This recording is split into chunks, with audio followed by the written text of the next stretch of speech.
মাওলায়া সাল্লি ওয়া সাল্লিম দাইমান আবাদা আলা হাবিবিকা খায়রিল খালকি কুল্লিহিম।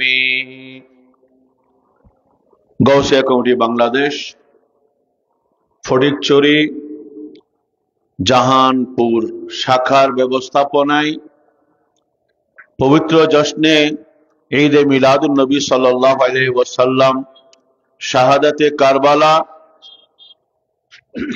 আওলাদে রসুল হুজুর আল্লামা হাফেজ কারি সৈয়দ মোহাম্মদ তৈয়ব শাহ রহমতুল্লাহ আলাই এবং আলা হযরত ইমাম আহমদ রেজা খাঁ ফাজলে বেলবি রহমতুল্লাহ আলাইয়ের ওরস মোবারক উপলক্ষে আয়োজিত আজিমুশান এই দশম পবিত্র নুরানি মাহফিল।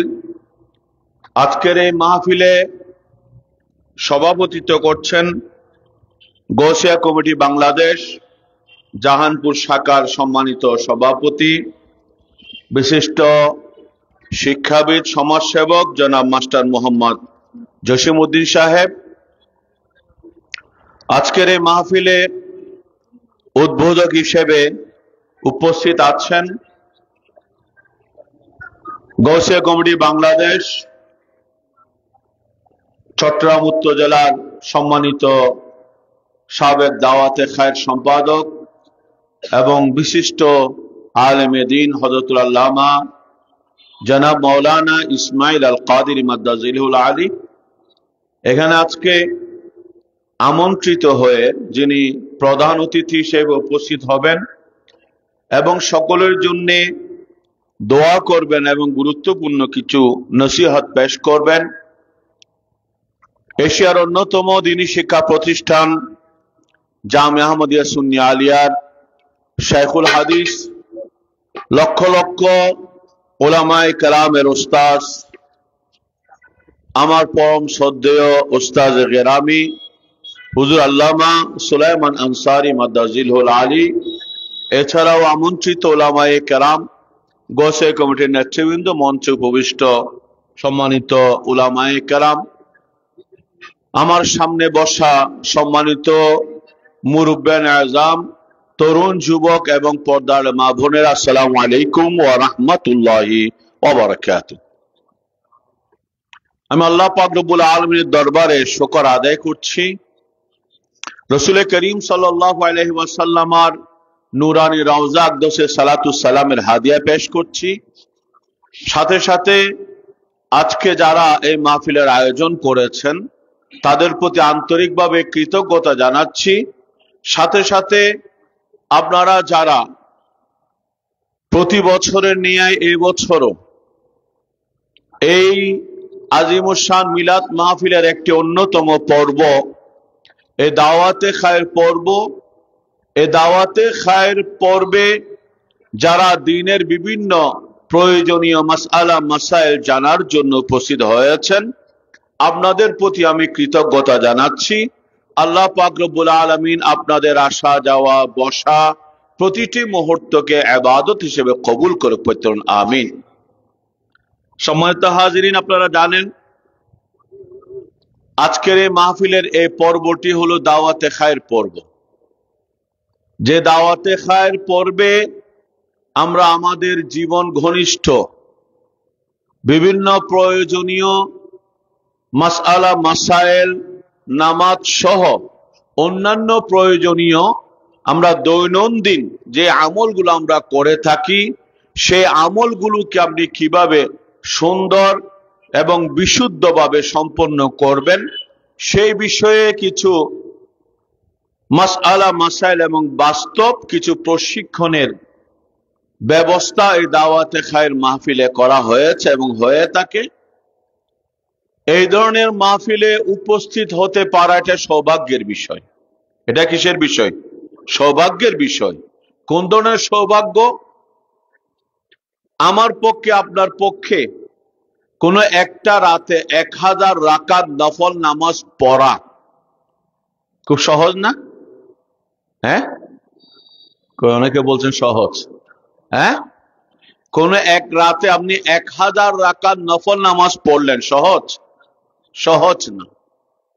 আচ্ছা, কেউ যদি কোনো একটা রাতে 1000 রাকাত নফল নামাজ পড়ে, সে কত সওয়াব পাবে? তার কোনো তুলনা হয় না। কিন্তু রাসূল করিম সাল্লাল্লাহু আলাইহি ওয়া আলিহি ওয়াসাল্লাম ইরশাদ করেছেন, কেউ যদি দ্বীনের কোনো বিষয়ে জানার জন্য নিজের ঘর থেকে বের হয় এবং এই ধরনের ইলমের মজলিসে উপস্থিত হয়ে দ্বীন সম্পর্কে সামান্য কিছু জানতে পারলো, ওই ব্যক্তির এই সামান্য সময়কে একটা পাল্লায় রাখা হলে, আর ওই ব্যক্তি যদি 1000 রাকাত নফল নামাজ পড়ে, এই নফল নামাজের সওয়াবগুলো এক পাল্লায় রাখা হলে, ওই ইলমের অর্জন করার জন্য যে সামান্য সময় যে মজলিসে দিয়েছেন, ওই ইলমের মজলিসের সওয়াবের পাল্লা অনেক বেশি ভারী হবে। এটা ইবনে মাজাহ শরীফের হাদিস, আবু দাউদের মধ্যেও আছে। রাসূল করিম সাল্লাল্লাহু আলাইহি ওয়া আলিহি ওয়াসাল্লাম হযরতে আবু যর গিফারি রাদিয়াল্লাহু তাআলা আনহুকে সম্বোধন করে বলছেন, ইয়া আবা যর, বিআনতা উদুয়া ফাতাআলামা বাবান মিন আবওয়াবিল ইলমি খায়রুন লাকা আন তুসাল্লিয়া আলফ রাকাত। রাসূল করিম সাল্লাল্লাহু আলাইহি ওয়াসাল্লাম, আল্লাহ রাসূল সাল্লাল্লাহু আলাইহি ওয়াসাল্লামের সাহাবী হযরত আবু যর গিফারি রাদিয়াল্লাহু তাআলা আনহুকে সম্বোধন করে বলছেন, হে আবু যর, তুমি সকাল সন্ধ্যা যে কোনো সময়ে দ্বীনের কোনো বিষয়ে জানার জন্য তুমি ঘর থেকে বের হয়েছো, ফাতাআলামা বাবান মিন আবওয়াবিল ইলমি, ইলমের কোন একটা বিষয় সম্পর্কে তুমি সামান্য কিছু জ্ঞান অর্জন করতে পারলে, খায়রুল লাকা আন তুসাল্লিয়া আলফ রাকাত, যে 1000 রাকাত নফল নামাজ পড়ার চেয়ে তোমার জন্য অনেক বেশি উত্তম। এই জন্য আমরা সৌভাগ্যবান। সাথে সাথে অন্য হাদিসের মধ্যে আছে, এটা ইবনে আব্বাস রাদিয়াল্লাহু তাআলা বর্ণনা করেছেন, এটা মিশকাতের হাদিস। রাসূল করিম সাল্লাল্লাহু আলাইহি ওয়া আলিহি ওয়াসাল্লাম থেকে riwayat করেছেন, মুদারাসাতু সাআ, মুদারাসাতু ইলমি সাআ খায়রু মিন ইহয়াই লাইলা। কেউ যদি সামান্য সময় জ্ঞান অর্জন করার জন্য ব্যয় করেছে, মুদারাসাতু সাআ খায়রু মিন ইহয়াই লাইলা, ইলম অর্জন করার জন্য কেউ সামান্য সময় ব্যয় করেছে, সেই ব্যক্তি সম্পূর্ণ রাত জেগে ইবাদত করার চেয়ে বেশি সওয়াব পেয়েছে। আমাদের রাত কখন শুরু হয়? হ্যাঁ, মাগরিব তথা সূর্যাস্তের পর থেকেই রাত। রাত শেষ হয় কখন? রাত শেষ হয় সুবহ সাদেকের আগ পর্যন্ত, তারপর থেকে আবার আমাদের কি সকাল। এই মাগরিব সূর্য অস্তের পর থেকে কোনো ব্যক্তি যদি ওই সুবহ সাদেক পর্যন্ত এই দীর্ঘ সময় ধরে যদি নফল ইবাদত, নামাজ, তাসবিহ, তাহলিল, জিকির, আজকার, কোরআন তেলাওয়াত ইত্যাদি ইবাদতের মধ্যে যদি কেউ অতিবাহিত করে, তাহলে এই দীর্ঘ সময় কোনো ব্যক্তি ইবাদত করলে সওয়াব পাবে কিনা? রাতের ইবাদত, তাহাজ্জুদের নামাজ, হাদিসে পাকের মধ্যে আছে, রাসূল করিম সাল্লাল্লাহু আলাইহি ওয়াসাল্লামের খেদমতে আরজ করা হলো, আইয়ুদ দুআয়ে আসমা, কোন সময়ে আল্লাহ তাআলার দরবারে দোয়া সবচেয়ে বেশি কবুল হয়। হাদিসের মধ্যে আছে দুইটা জায়গা, এই জওফুল লাইল ওয়া দুবুরুস সালাওয়াত আল মাকতুবা। আল্লাহ রাসূল ইরশাদ করেছেন, একটা হলো রাতের গভীরে, আর একটা হলো 5 ওয়াক্ত নামাজের পরে। এটা আবু দাউদ শরীফের হাদিস। রাতের গভীরে এবং 5 ওয়াক্ত ফরজ নামাজের পরে, এই সময়গুলো দোয়া কবুল হওয়ার অন্যতম সময়। আল্লাহ রাসূল সাল্লাল্লাহু আলাইহি ওয়াসাল্লাম ইরশাদ করছেন, আপনি ওভাবে ওই রাতের গভীর আপনি ইবাদত করবেন, নামাজ পড়বেন, তাসবিহ তাহলিল পাঠ করবেন, অবশ্যই অনেক বড় ইবাদত। কিন্তু এর চেয়ে বড় ইবাদত হলো কেউ যদি দ্বীনের কোনো বিষয়ে জানার জন্য সামান্য সময় ব্যয় করে, এটা তার জন্য অনেক বড় ইবাদত। পুরা রাত জেগে ইবাদতের চেয়েও শ্রেষ্ঠ ইবাদত। এখানে অন্য একটা হাদিসের মধ্যে রাসূল করিম সাল্লাল্লাহু আলাইহি ওয়াসাল্লাম তার একটা বাস্তব প্র্যাকটিক্যাল শিক্ষা আল্লাহ রাসূল সাল্লাল্লাহু আলাইহি ওয়াসাল্লাম আমাদেরকে দিচ্ছেন। সেটা হলো হাদিসে পাকের মধ্যে আছে, রাসূল করিম সাল্লাল্লাহু আলাইহি ওয়াসাল্লাম মসজিদে নববী শরীফের মধ্যে প্রবেশ করলেন। তখন দেখলেন সেখানে দুই দল সাহাবা। মসজিদ নববী শরীফের মধ্যে কি দুইজন সাহাবা কেরাম তারা বসে আছেন। একদল একটা জায়গায় বসেছেন গোল করে, আর একদল আরেকটা জায়গায় বসেছেন। একটা জায়গার বসে সাহাবায়ে কেরাম তারা তাসবিহ তাহলিল জিকির আজকার এগুলো করছেন।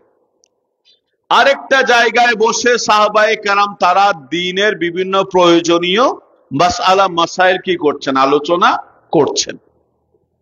রাসূল করিম সাল্লাল্লাহু আলাইহি ওয়াসাল্লাম প্রথম যে মজলিসে মানুষ জিকির করছে, তাসবিহ তাহলিল পাঠ করছে, ইবাদত বন্দেগী করছে, ওই মজলিসে গেলেন। গিয়ে জিজ্ঞেস করলেন তোমরা কি করছো? তখন তারা বললেন ইয়া রাসূলুল্লাহ, আমরা আল্লাহর জিকির করছি, তাসবিহ তাহলিল পাঠ করছি। আল্লাহ রাসূল বলেন আনতুম আলা খাইর, তোমরা যেটা করছো অনেক কল্যাণকর কাজ, তোমরা সেটা করো, সেটাতে অনেক কি আছে, কল্যাণ আছে। আরেকটা হালাকা, আরেকটা মজলিস, সেই জায়গায় কিছু সাহাবায়ে কেরাম বসে আছেন যারা ইলম দ্বীনের প্রয়োজনীয় বিষয়াদি নিয়ে আলোচনা করছেন। তাদের কাছে গেলেন, আল্লাহ রাসূল জিজ্ঞেস করলেন তোমরা কি করছো? তখন তারা বললেন নাতাদারাসুল ইলমা, ইয়া রাসূলুল্লাহ, আমরা জ্ঞান নিয়ে ইলম নিয়ে আলোচনা করছিলাম। আল্লাহ রাসূল সাল্লাল্লাহু আলাইহি ওয়াসাল্লাম বললেন আনতুম আলা খাইর, তোমরাও কল্যাণের উপর আছো। তবে দুইটা মজলিসের মধ্যে যে মজলিসে ইলমের আলোচনা হয় এটা আমার কাছে বেশি প্রিয়। এটা বলে রাসূল করিম সাল্লাল্লাহু আলাইহি ওয়াসাল্লাম ওই ইলমের মজলিস যেখানে হচ্ছে তাদের সাথে আল্লাহ রাসূল সাল্লাল্লাহু আলাইহি ওয়াসাল্লাম বসে পড়েছে।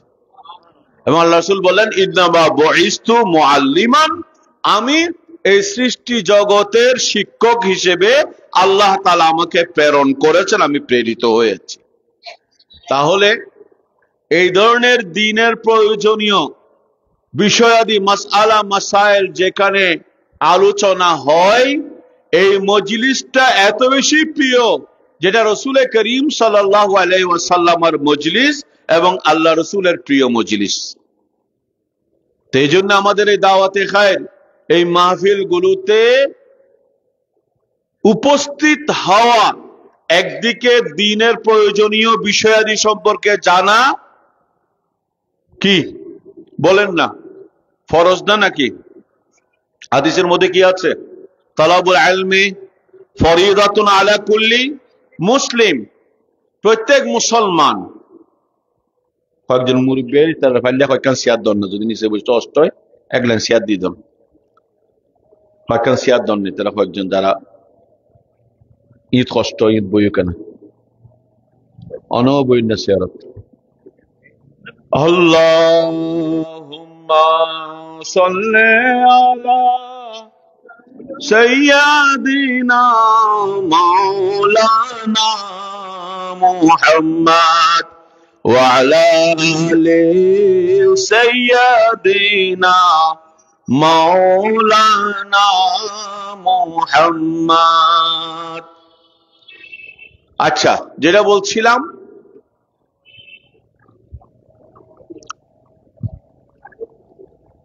যে আমরা জ্ঞান অর্জন করার জন্য সময় ব্যয় করা। হাদিসে পাকের মধ্যে আছে তালাবুল ইলমি ফরিদাতুন আলা কুল্লি মুসলিম, তালাবুল ইলমি ফরিদাতুন আলা কুল্লি মুসলিম। আমরা প্রত্যেকে জানি, স্কুলের গেটের মধ্যেও লেখা থাকে, মাদ্রাসার গেটেও লেখা থাকে, অনেক জায়গায় লেখা থাকে যে জ্ঞান অর্জন করা প্রত্যেক মুসলমান নরনারীর উপর কি ফরজ। জ্ঞান অর্জন করা ফরজ মানে কোন ধরনের জ্ঞান? সংক্ষেপে বলছি, আমার আপনার উপর নামাজ ফরজ কিনা? ফরজ কিনা? একটু উত্তর দিন, ফরজ কিনা? ফরজ। রোজা ফরজ। যাকাত যাদের সামর্থ্যবান তাদের উপর যাকাত কি? ফরজ। এবং হজ যারা কি শারীরিক এবং আর্থিক সক্ষমতা যাদের আছে তাদের উপর যাকাত, হজও কি? ফরজ। আমরা জানি এগুলো ফরজ ইবাদত, আমাদেরকে অবশ্যই সেটা করতে হবে। কিন্তু আমরা অনেকেই জানার পরেও না জানার বান্দরে থাকি, যে আমরা প্রত্যেকেই জানি নামাজ ফরজ, কিন্তু আমরা অনেকেই এই কথাটা ভুলে থাকি যে নামাজ ফরজ শুধু এতটুক না, আপনি নামাজ কিভাবে আদায় করবেন সেটা জানাও ফরজ। আপনি ফরজ নামাজ ফরজ এবং নামাজের মধ্যে যে সকল ফরজ গুলো আছে সেগুলো জানাও, বলেন না, ফরজ। ওয়াজিব যেগুলো আছে সেগুলো কি আপনি জানা ওয়াজিব, সুন্নত যেগুলো আছে সেগুলো জানা সুন্নত। তারপরে কিন্তু আমি বিভিন্ন সময় বলে থাকি নামাজের মধ্যে ফরজ ওয়াজিব সুন্নত এগুলো সম্পর্কে জানা ফরজ। কেন ফরজ? কারণ অনেক সময় আমি ফরজ ওয়াজিব সুন্নত, নামাজের মধ্যে কোনটা ফরজ কোনটা ওয়াজিব কোনটা সুন্নত সেটা যদি আমি না জানি, পার্থক্য করতে না পারি, তাহলে কেউ যদি ভুলবশত কোনো ফরজ ছেড়ে দিয়েছে, সে মনে করেছে কি কি আপনাদের, আমার মনে পড়ছে বোধহয় গত মাহফিলেও বলেছিলাম, আমার এখানে এই পর্যন্ত বোধহয় 2বার 3বার বা 4বার আসা হচ্ছে, 3বার কমপক্ষে হবে, আমার 3বার মনে পড়ছে, আরেকবার আসছি কিনা জানি না। যে আমরা এটা বোঝার জন্য বলছি, আমি মশালা দিকে যাচ্ছি না। তারপর ইনশাল্লাহ প্র্যাকটিক্যাল 2 রাকাত নামাজ কিভাবে পড়বেন সেটার উপর ইনশাল্লাহ আমরা একটা প্রশিক্ষণ আপনাদেরকে দেখাবো।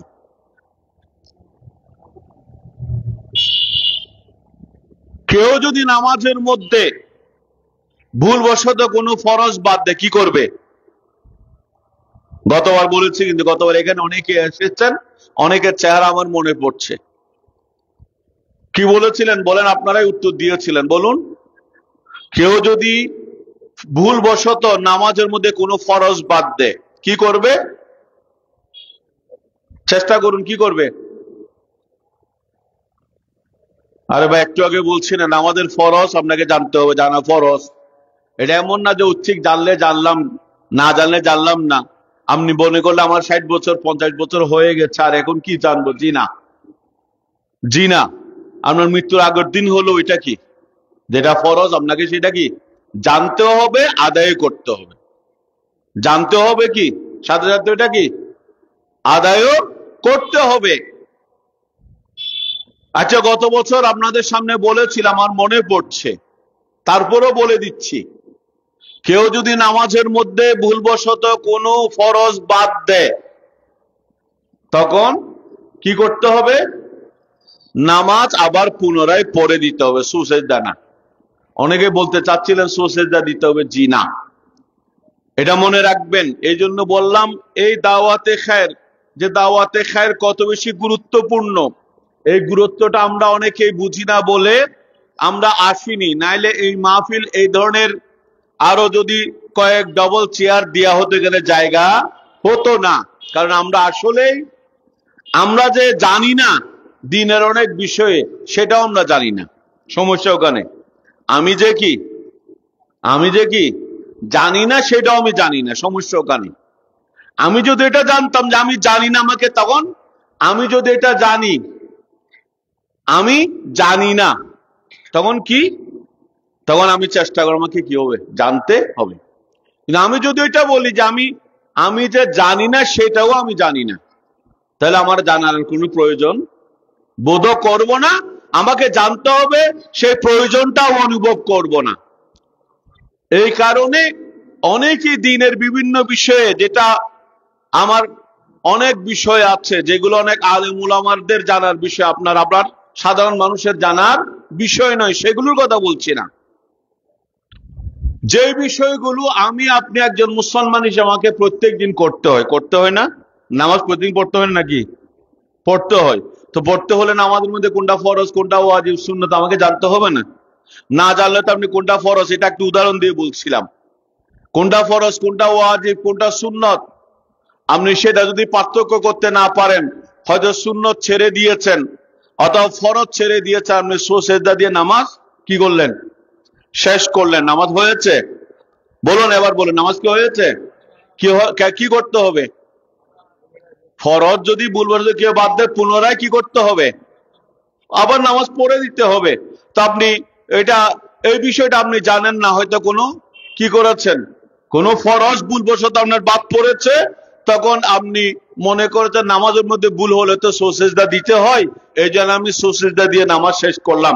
আপনার নামাজ হয় নাই, সেখানে আপনাকে নামাজ আবার দ্বিতীয়বার পড়ে দিতে হবে। আবার কিছু হচ্ছে ওয়াজিব। ওয়াজিব কেউ যদি ভুলবশত ছেড়ে দেয়, ভুলবশত কি ছেড়ে দেয়, তখন কি করবে? সুজদা দিবে। তখন কি করবে? সুজদা দিয়ে। আমি গত বছরও বলেছিলাম, আমার মনে পড়ছে। এবছর আমার আসার প্ল্যান ছিল না, তারপরও ইসমাইল হুজুরের সাথে দেখা হয়েছে। উনি বললেন আপনি যদি 2-3 বছর গেছেন, আপনি যদি একটু যেতে পারেন ভালো হবে। তারপরও আমি হুজুর যখন বলছিলাম আমি রাজি হয়ে গেছি। আলহামদুলিল্লাহ আপনাদের দোয়ায় আগের থেকে অনেকটা সুস্থতা বোধ করছি।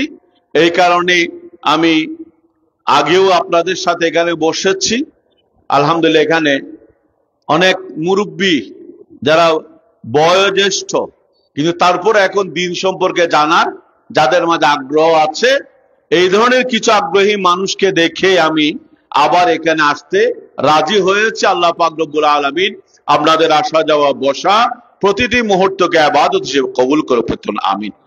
তো বলছিলাম কি, যদি আপনি কোনো ওয়াজিব যদি ভুলবশত বাদ দেন, তাহলে কি করতে হবে? সুজদা দিতে হবে। তারপরে কোন সুন্নত বাদ পড়লে সুজদা দিতে হয় না। এটা যদি সাধারণত কোন সুন্নত বাদ দেওয়া উচিত না, তারপরে কারো যদি কোনো সুন্নত কি বাদও পড়ে যায়, সেখানে তারপর নামাজ কি হয়ে যাবে, সেখানে আপনাকে সুজদা দেওয়ার প্রয়োজন নাই। আচ্ছা যাক, তো এখন আমি বললাম যে নামাজের মধ্যে ফরজ ওয়াজিব সুন্নত এগুলো জানতে হবে না? জানতে হবে কিনা? যেমন মনে করুন 4 রাকাত বিশিষ্ট নামাজের মধ্যে, 4 রাকাত বিশিষ্ট নামাজের মধ্যে পুরাতন মাসালা, নতুন নয়, ফরজ ওয়াজিব সুন্নতে মুআক্কাদা যে সকল নামাজগুলো আছে, ফরজ ওয়াজিব সুন্নতে মুআক্কাদা, কতগুলো সুন্নতে জায়েদ আছে না? ওগুলো কোনগুলো বলুন তো? জি হ্যাঁ, তারপরে আলহামদুলিল্লাহ, আলহামদুলিল্লাহ। আসরের আগে 4 রাকাত, এশার আগে, এগুলো কি সুন্নতে জায়েদা। এটা জায়েদা মানে অতিরিক্ত, এটা নফল। সাধারণত কি আমরা যে নফল নামাজ, নফলের হুকুম, এটা আপনি চাইলে 2 রাকাত করেও পড়তে পারেন, একসাথে এক নিয়তে কি 4 রাকাতেও পড়তে পারেন, অথবা 2 নিয়তে 2 রাকাত 2 রাকাত করে 4 রাকাতেও পড়তে পারেন। সময় কম হলে 4 রাকাত না 2 রাকাত পরেও সালাম ফিরে। যেমন আপনি মসজিদে গেলেন, খেয়াল রাখবেন, আপনি মসজিদে গেলেন, আপনি ওই এশার আগের অথবা আসরের আগের ওই সুন্নতগুলো নিয়ত করলেন, এমন সময় কি হয়ে গেল? একামত হয়ে গেল। হয়তো আপনি 1 রাকাত শেষ করেছেন, করেন নাই, অথবা 1 রাকাত শেষ করেছেন, একামত হয়ে গেল। তখন আপনি কি করবেন?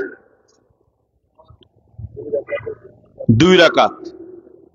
এটা মাসালাটা জরুরি মাসালা। আচ্ছা, এই জন্য আসছে যখন, এই জন্য একটা মাসালা বলে দিচ্ছি সাথে। সুন্নতে জায়েদার ক্ষেত্রে অথবা অন্য কোন নফল আপনি নিয়ত করেছেন, তখন আসরের আগে 4 রাকাত এবং এশার আগে 4 রাকাত, এগুলো কি সুন্নতে জায়েদা। এগুলো যদি আপনি 4 রাকাতেরও নিয়ত করে থাকেন, আপনি নামাজ শুরু করেছেন 1 রাকাত শেষ করেছেন, বা এভাবে শুরু করার পরে কতটুকু আপনি গেলেন, এমন সময় আপনার একামত হয়ে গেল, তখন আপনি দ্রুত 2 রাকাত নামাজ পড়ে আপনি সালাম ফিরিয়ে নামাজে কি করবেন? জামাতে যোগদান। ঠিক আছে? মাসালাটা কি কোন নামাজের ক্ষেত্রে বলছিলাম? অর্থাৎ সুন্নতে জায়েদা এই আসর আগে 4 রাকাত, এশার আগে কি 4 রাকাত।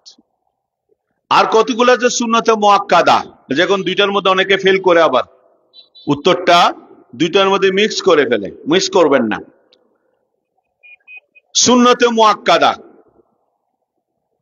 দেখুন, জোহরের আগে 4 রাকাত কি, এবং পরে সুন্নতে মুআক্কাদা, পরের কথা আসছে না, জামাতের কথা, যেহেতু এশার পরে 2 রাকাত সুন্নতে মুআক্কাদা, মাগরিব পরে 2 রাকাত সুন্নতে মুআক্কাদা, এশার পরে 2 রাকাত কি সুন্নতে মুআক্কাদা, ফজরের আগে 2 রাকাত কি সুন্নতে মুআক্কাদা। পরেরটা তো আর জামাতের বিষয় আসছে না। আর এমনি সুন্নতে মুআক্কাদা এই আপনার জোহরের আগে 4 রাকাত যে সুন্নতে মুআক্কাদা, সেই সুন্নতে মুআক্কাদার যদি আপনি নিয়ত করে ফেলেন, একামত হয়ে গেলেও আপনি দ্রুত শেষ করে তারপর জামাতে কি করবেন, অংশগ্রহণ করবেন। যদি কি হয় সুন্নতে, কি বললাম, একটু উত্তর দেন না, উত্তর দিলে আপনারা বুঝতে পারবেন। অর্থাৎ আপনাদের মনোযোগ আছে সেটা আমি বুঝতে পারবো, আর আমার দিকে যে আপনাদের মনোযোগ আছে সেটাও আপনারা নিশ্চিত হতে পারবেন। যদি এদিকে আমার দিকে আমার সাথে এগুলো যদি আপনি শেয়ার না করেন, তাহলে আপনার মন অন্যদিকে চলে যাবে। ওয়াজের মাহফিল আর একটা এই ধরনের মাহফিলের মধ্যে কিছুটা বেশ কম আছে। ঠিক আছে, আপনাদের পূর্ণ মনোযোগ এখানে আকর্ষণ কামনা করছি। এই ক্ষেত্রে আপনি যখন সুন্নতে মুআক্কাদা নিয়ত করে, আপনি সুন্নতে মুআক্কাদা শেষ করে তারপরে কি করবেন, জামাতে অংশগ্রহণ করবেন। এবার আসুন, এটা অনেকের প্রশ্ন থাকে, প্রসঙ্গ যখন আসলো বলে দিচ্ছি। ফজরের 2 রাকাত সুন্নত, ফজরের এই 2 রাকাত সুন্নতের বিষয়ে আলাদা মাসালা। কি বললাম, আলাদা মাসালা। সেটা হলো অন্যান্য, কে রাখবেন, অন্যান্য যে কোনো নামাজের ক্ষেত্রে যখন একামত হয়ে গেছে, খেয়াল রাখবেন, একামত হয়ে গেছে অথবা জামাত শুরু হয়ে গেছে, তখন আপনার অন্য কোনো নামাজের নিয়ত করার অনুমতি। আবার বলছি, একামত যখন হয়ে গেছে অথবা জামাত শুরু হয়ে গেছে, সেই সময়ে অন্য যে কোনো নামাজের নিয়ত করার অনুমতি নাই। কিন্তু ফজরের 2 রাকাত সুন্নত, ফজরের এই 2 রাকাত সুন্নতের এত বেশি গুরুত্ব আছে যে আপনি ফজরের 2 রাকাত সুন্নত যদি আপনি মসজিদে গেলেন, একামত হয়ে গেছে, সমস্যা নাই। এমনকি জামাত শুরু হয়ে গেছে, সমস্যা নাই। আপনার সেই ক্ষেত্রে বিষয় হলো, মাসআলা হলো, আপনি যদি দ্বিতীয় রাকাত আপনি পাবার যদি পূর্ণ সম্ভাবনা নিশ্চিত থাকেন কি আপনি কমপক্ষে কি পাবেন, বলেন না? কারণ আমাদের ফজর নামাজের একটি কেরাত কি হয়, লম্বা হয়। আপনি নিশ্চিত যদি হন আপনি দ্বিতীয় রাকাত পাবেন। রাকাত আপনি পাবেন কখন? রাকাত পাওয়ার জন্য সর্বনিম্ন কতটুকু? রুকু না, রুকু রাখ নয়, রুকু। আপনি রুকু পেয়েছেন, মান আদরাকা রুকুআ ফাকাত আদরাকার রাকা। রুকু পেলে আপনি কি বলেন না, রাকাত পেয়েছেন। তবে আবার এটা করবেন না, অনেকে নামাজে গিয়ে যেহেতু রুকুতে চলে গেছে, আমার রাকাতটা পেতে হবে, তাকবীরে তাহরিমা কিভাবে করেন, এরকম গিয়ে আছে না নাকি? অনেকে এভাবে কি রুকু পাওয়ার জন্য এভাবে কি নিয়ত করে, এভাবে নিচু হয়ে কি নিয়ত করে তাড়াতাড়ি রুকুতে চলে গেলেন। এটা আপনার তাকবীরে তাহরিমা, এটা ফরজ। নামাজের তাকবীরে তাহরিমা কি, আর একটু এদিকে দৃষ্টি চাচ্ছে আপনাদের। তাকবীরে তাহরিমা ফরজ, আল্লাহু আকবার বলা ওয়াজিব, উভয় কান পর্যন্ত হাত তোলা সুন্নত। কয়টা? একটা ফরজ, একটা ওয়াজিব, সুন্নত, 3টা আছে। আপনাকে সোজা তারপরে দাঁড়ানো একটা ফরজ। দাঁড়ানো ফরজ না নাকি? ফরজ কি না? ফরজ, ওয়াজিব, সুন্নতে মুআক্কাদা নামাজগুলোর মধ্যে আপনার দাঁড়ানো, সক্ষম যারা তাদের দাঁড়ানো কি ফরজ। নফল নামাজের ক্ষেত্রে আপনার এখতিয়ার আছে, আপনি বসেও পড়তে পারবেন, দাঁড়িয়েও পড়তে পারবেন। তবে সুস্থ মানুষ, হাদিসে পাকের মধ্যে আছে দাঁড়িয়ে পড়লে বসে পড়ার দ্বিগুণ সওয়াব পাওয়া যায়। কি কি দাঁড়িয়ে পড়লে কি বসে পড়ার কি বললাম দ্বিগুণ সওয়াব পাবেন। তো এই জন্য নফল নামাজ শুধুমাত্র শাফঈল বিত, কি শাফঈল বিত, এটা বসে পড়বেন। এটা আল্লাহ রাসূল সাল্লাল্লাহু আলাইহি ওয়াসাল্লাম কি তার আখেরি সময়ে তিনি বসে পড়েছেন। এইটাই আমাদের ওলামায়ে কেরাম এটাকে প্রাধান্য দিয়েছেন। এই কারণে শাফঈল বিতিরের পরে যে 2 রাকাত, এই 2 রাকাত যে সক্ষম অক্ষম প্রত্যেকেই বসে পড়বেন। বসে পড়াটা এই ফুকাহায়ে কেরাম বলেছেন এটার মধ্যে মহব্বত বেশি, কুরবত বেশি। ঠিক আছে। আর অন্যান্য নফলের ক্ষেত্রে কি করবেন, যাদের পক্ষে সম্ভব দাঁড়িয়ে পড়বেন, দাঁড়িয়ে পড়লে কি দ্বিগুণ সওয়াব। আচ্ছা, তো বললাম তাকবীরে তাহরিমার মধ্যে ফরজ কয়টা দেখতেছি? এর আগে তো নিয়ত তো আছেই। নিয়ত একটা ফরজ না? নিয়ত মানে আপনাকে নাওয়াইতুন বলতে হবে, এটা আবশ্যক বলছি না। আপনি কমপক্ষে মনে তো নিয়ত করতে হবে। করলেন, তারপরে কি করলেন? দাঁড়ালেন, দাঁড়ানোটাও ফরজ নাকি? তারপরে তাকবীরে তাহরিমা, এটাও কি আল্লাহু আকবার বলা ওয়াজিব। একটু আগে আল্লাহু আকবার বলা কি উভয় কান পর্যন্ত হাত তোলা সুন্নত। তো একটা তাকবীরে তাহরিমার মধ্যে কয়েকটা জিনিস পাওয়া যাচ্ছে। আপনাকে দাঁড়াতে হবে, বলেন না, দাঁড়াতে হবে, তারপর কি করতে হবে? তাকবীরে তাহরিমা করতে হবে, আল্লাহু আকবার বলতে হবে, উভয় হাত কান পর্যন্ত তুলতে হবে। উভয় হাত কান পর্যন্ত তুলে আপনি হাত কোমরে বাঁধবেন। কমপক্ষে 1 তাসবিহ পরিমাণ আপনি অপেক্ষা করবেন।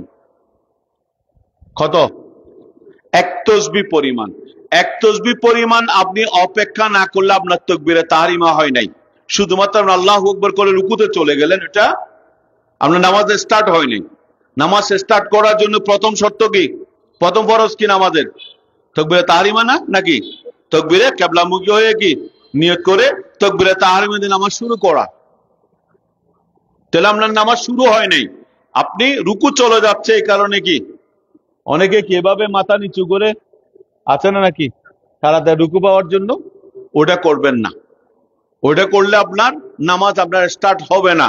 নামাজ স্টার্ট করার জন্য সোজা হয়ে দাঁড়াবেন, আল্লাহু আকবার করে উভয় হাত কান পর্যন্ত তুলবেন। কি বলবেন মুখে?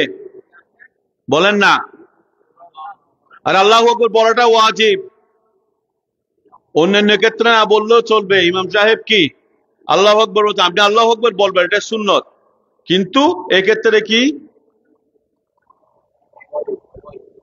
তাকবীরে তাহরিমার ক্ষেত্রে ওয়াজিব, আপনি আল্লাহু আকবার করে নামাজ শুরু করতে হবে, দাঁড়াতে হবে, আপনার উভয় কান পর্যন্ত হাত তোলা সুন্নাত। তারপর আপনার এই কি নাভির নিচে আপনি উভয় হাত বাঁধবেন। 1 তাসবিহ, 1 তাসবিহ মানে সুবহানাল্লাহ। কমপক্ষে সুবহানাল্লাহ পড়তে যে পরিমাণ সময় লাগে, এই পরিমাণ অপেক্ষা করার পর আপনি রুকুতে যাবেন। রুকুতে গিয়ে যদি আপনি 1 তাসবিহ পরিমাণ সময় পান, কতটুকু? তাসবিহ পড়তে হবে না। আমি আগে আপনাদেরকে বলেছি রুকুর মধ্যে ফরজ আছে। একটু আমার দিকে একজন মানুষ আসলে তাকাইতে হবে। ভাই এটা কি কথা? মানুষ কি নতুন নাকি? এদিকে ডানে বাম কোথাও তাকাবেন না। তাকাইলে আপনাদের মনোযোগ চলে যাবে এদিকে, আমার মনোযোগ চলে যাবে। কি বলছিলাম? বললাম তো এদিকে তাকাচ্ছেন, আমার মনোযোগ ইয়া হয়ে যায়। চাচ্ছে যাক, রুকু, রুকুতে ফরজ আছে, ওয়াজিবও আছে, সুন্নত আছে, মুস্তাহাব আছে। এভাবে সিজদার মধ্যে ফরজ আছে, ওয়াজিব আছে, সুন্নত আছে, মুস্তাহাব আছে। আপনি রুকু যাওয়াটা ফরজ। রুকু যাওয়াটা কি? রুকুতে 1 তাসবিহ পড়তে যে পরিমাণ সময় লাগে পড়া ফরজ না, ওয়াজিব না। কি বলছি? আরে ভাই হ্যাঁ বলেন না, না বললে তো ভুল থাকলে এটা বুঝতে পারবেন না। 1 তাসবিহ পড়তে যে পরিমাণ সময় লাগে, 1 তাসবিহ কি বললাম? সুবহানাল্লাহ।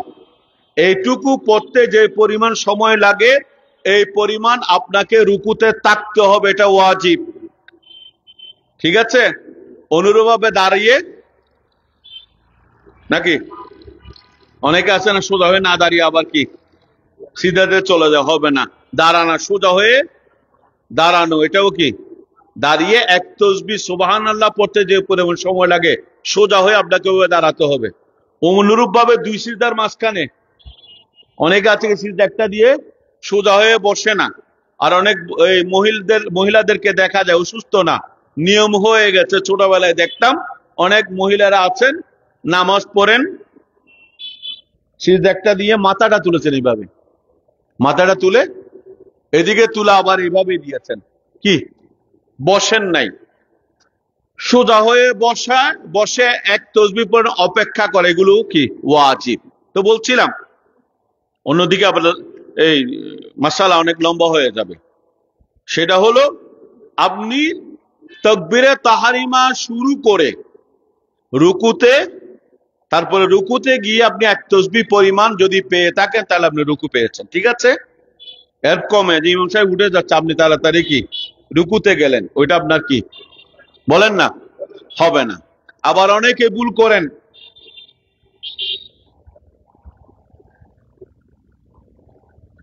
যে আমরা জমাতে গেলাম নামাজ পড়তে, ঠিক আছে, অনেকে দেখাচ্ছে রুকু পান নাই, উনি কি করেন, হ্যাঁ ওই যে উনি খুব সুন্দর বলেছেন, কয়েক শ্রেণীর মানুষ আছে, এক শ্রেণীর মানুষ আছে আমি রুকু যেহেতু পাই নাই রাকাত পাই নাই দরকার কি আমি দাঁড়িয়ে আছি, অনেকে এরকম আছে না, ওইটা নিষেধ। দাঁড়িয়ে থাকাটা, আপনি জামাতে অংশগ্রহণ করবেন কোন সময়ে, ইমামকে যেভাবে পেয়েছেন, ইমাম যদি দেখা যায় কি রুকু থেকে দাঁড়িয়ে গেছে সমস্যা না, আপনি ওই অবস্থায় একটা নিয়ত করবেন, ইক্তেদা করবেন, ইমামের সাথে সিজদা করবেন, এক সিজদা করে গেছে তারপর আপনি কি ওই যেভাবে বললাম তাকবীরে তাহরিমা পরে আপনি কি সিজদাতে চলে যাবেন, রুকু না। অনেকে কি করে যে আমি যেহেতু রুকু পাই নাই এই জন্য অনেকে কি নিজে নিয়ত করে আবার রুকুতে যায়, তারপর আবার ইমাম সাহেবের সাথে কি সিজদাতে যায়, মনে করে যে ওই রাকাত পেয়েছে, আপনি রুকুতে গেলেও ওইটা রাকাতটা আপনি পান নাই। আপনি তাকবীরে তাহরিমা ঠিক মতো করলে আপনি নামাজ হয়ে গেছে, কিন্তু ওইটাকে যদি রাকাত গণ্য করেন তাহলে আপনার রাকাত হয় না, কারণ আপনার রাকাত এক রাকাত কি হয়েছে, কম হয়েছে, ওইটাও করবেন না, ঠিক আছে? আবার দাঁড়িয়েও থাকবেন না, কি দাঁড়িয়েও থাকবেন না, ইমামকে যে অবস্থায় পেয়েছেন ওই অবস্থায় আপনি ইক্তেদা করবেন, ওই যে তাকবীরে তাহরিমা ঠিক মতো শুরু করবেন। এরপর ইমাম যদি আপনার প্রথম একটা সিজদা করে উঠে গেছে ওই সময় পেয়েছেন, ওই সময় আপনি কি এই ইমামের সাথে ইক্তেদা করবেন, রুকু থেকে উঠে যাচ্ছে সমস্যা নাই, আপনি তাকবীরে তাহরিমা করে ইমাম সাহেবকে যে অবস্থায় পেয়েছেন ওইভাবে কি করবেন আপনি।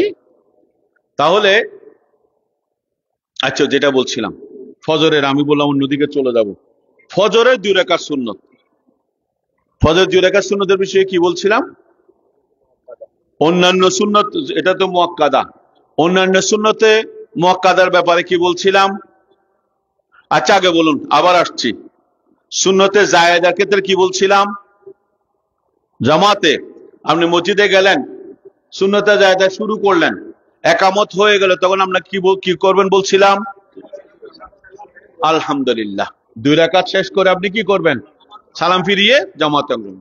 আর সুন্নতে মুআক্কাদা হলে আপনি দ্রুত নামাজ শেষ করে জামাতে, তারপর একটা কথা বলেছি সেটা হলো একামত যখন হয়ে যায় তখন আর অন্য কোনো নামাজ নেই, ফাইদা উকিমাতিস সালাতু ফালা সালাতা ইল্লা বিল জামাআহ, যখন একামত হয়ে যায় তখন একমাত্র জামাত অংশগ্রহণ করা ছাড়া আপনার কোনো অন্য কোনো নামাজ পড়ার অনুমতি নাই। কিন্তু আলহামদুলিল্লাহ আপনাদের মনোযোগ আছে যথেষ্ট, মনোযোগ, ধন্যবাদ। আপনার মনোযোগ তাই লাভবান আপনি হবেন, লাভবান আপনি হবেন, আপনি লাভবান হলে ইনশাল্লাহ আমিও কি হব, লাভবান হব না, হব কিনা, আমি হব না, সবাই হবেন, আপনিও হবেন আমিও হব, আয়োজন যারা করেছেন তারাও হবেন। কারণ এই দিনের একটা প্রয়োজনীয় বিষয় যদি কেউ শিক্ষা দেয় শিক্ষা দেওয়ার অনেক ব্যবস্থা আছে। একজন আমি সরাসরি শিক্ষা দিচ্ছি, আমাদের ইসমাইল হুজুরকে শিক্ষা দিতে পারেন না, তার অনেক বড় আলেম, তারপরও আমাকে দায়িত্বটা দিন একটা শিখাবেন। যাই হোক, উনি আয়োজন করেছেন, আমাদের গোসিগুন্ডি ভাইয়ের আয়োজন করেছেন না? করেছেন। হয়তোবা অনেকে আপনাদেরকে এখানে দাওয়াত দিয়েছেন, তারাও করেছেন।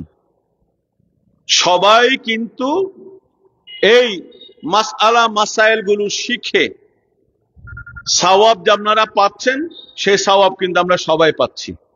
আবার সমানভাবে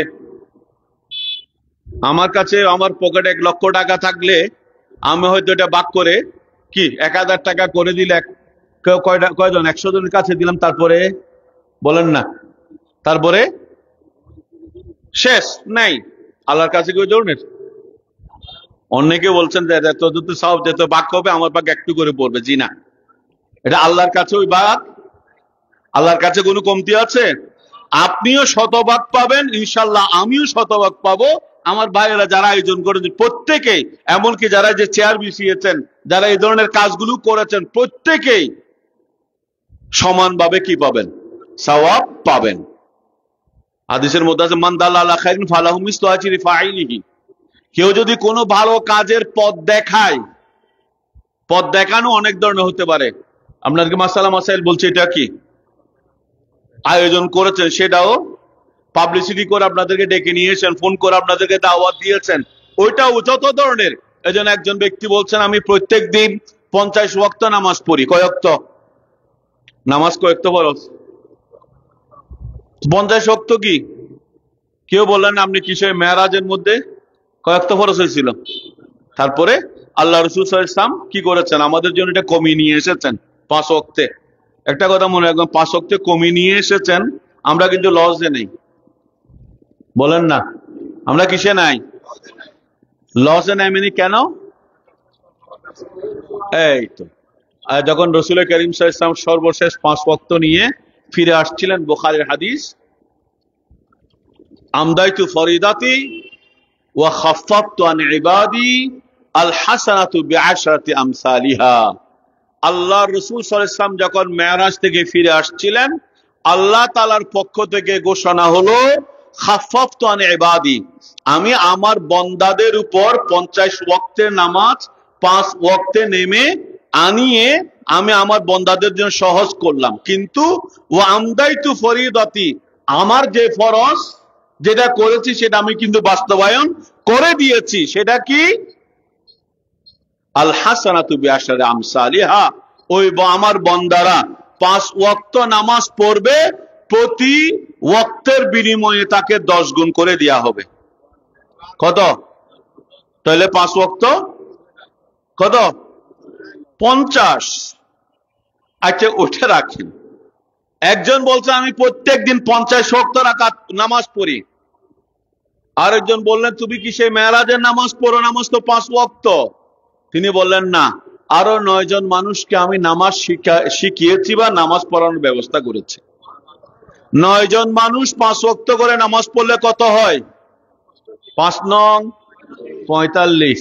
তারা 45 ওয়াক্ত নামাজ পড়ে, আমি 5 ওয়াক্ত নামাজ পড়ি, কিন্তু আমার প্রত্যেক দিন আমার সওয়াবের খাতায় 50 ওয়াক্ত নামাজের সওয়াব যোগ হতে থাকে। এই জন্য বললাম আপনি শিখলে আপনিও লাভবান, আমিও লাভবান।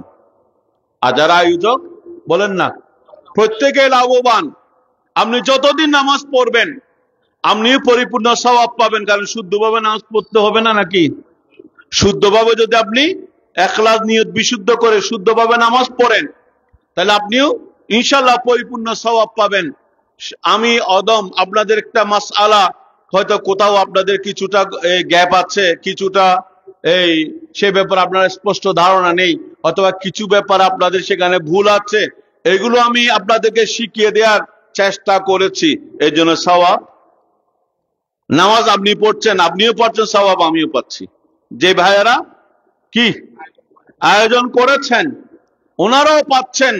এই দিন না, আজকে না, এভাবে লক্ষ লক্ষ মানুষ যদি কি করে শিখানোর ব্যবস্থা করা হয়, যে কোনো ভালো কাজ।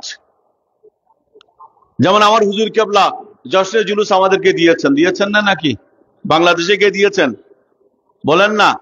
হুজুর তৈয়ব শাহ রহমতুল্লাহ আলাইহ ইতিহাস বিকৃত, অনেকে ইতিহাস বিকৃত করে 75তম 80তম জশ্নে জুলুস, আবার কেউ ওই আপনাদের এদিকে কেউ বলছে আজ থেকে 200 বছর আগে এখানে জশ্নে জুলুস, এগুলো সবগুলো বহতাবাজি। যেগুলো 80তম জশ্নে জুলুস বলে ওই 100 বছর আগে 200 বছর, এগুলো সবগুলো বহতাবাজি। এক কথায় বাংলাদেশে জশ্নে জুলুসের প্রবর্তন করেছেন হুজুর আল্লামা তৈয়ব শাহ রহমতুল্লাহ, ঠিক না? নাকি অন্য কোনো বক্তব্য কারো আছে? নাই। এক কথায় আলহামদুলিল্লাহ, এটা আমরা আমাদের সুন্নি অন্যান্য দরবারের ভাইদের আমরা অভিনন্দন জানাই, মোবারকবাদ জানাই, তারা যে উদার মনে এটা তৈয়ব শাহ রহমতুল্লাহ এনেছেন, এই জন্য আমি কেন করব ওইটা না করে যে রসুল করিম সাল্লাল্লাহু আলাইহি ওয়াসাল্লামের আগমন আমি খুশি হয়েছি, এই কারণে আমিও জশ্নে জুলুস করছি।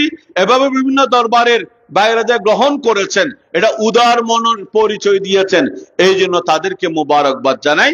আল্লাহ রসুলের আগমনে খুশি হলে আল্লাহ রসুল খুশি হয়ে যান। আল্লাহ রসুলের কি বলেন না, মান ফারিহা বিনা ফারিহনা বিহি।